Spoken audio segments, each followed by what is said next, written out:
So how is severance calculated?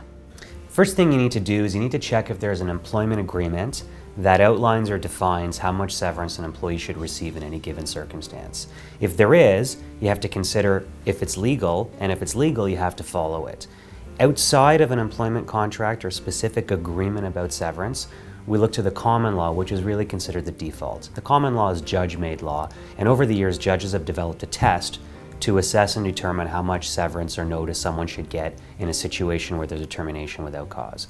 And what the courts look at is the following. They say, how old is the employee? How long has the employee worked for?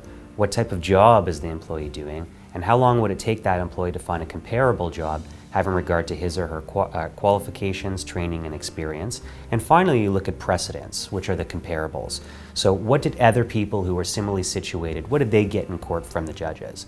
Essentially, the test seeks to provide someone with an indemnification period of time for how long it would take them to find a comparable job.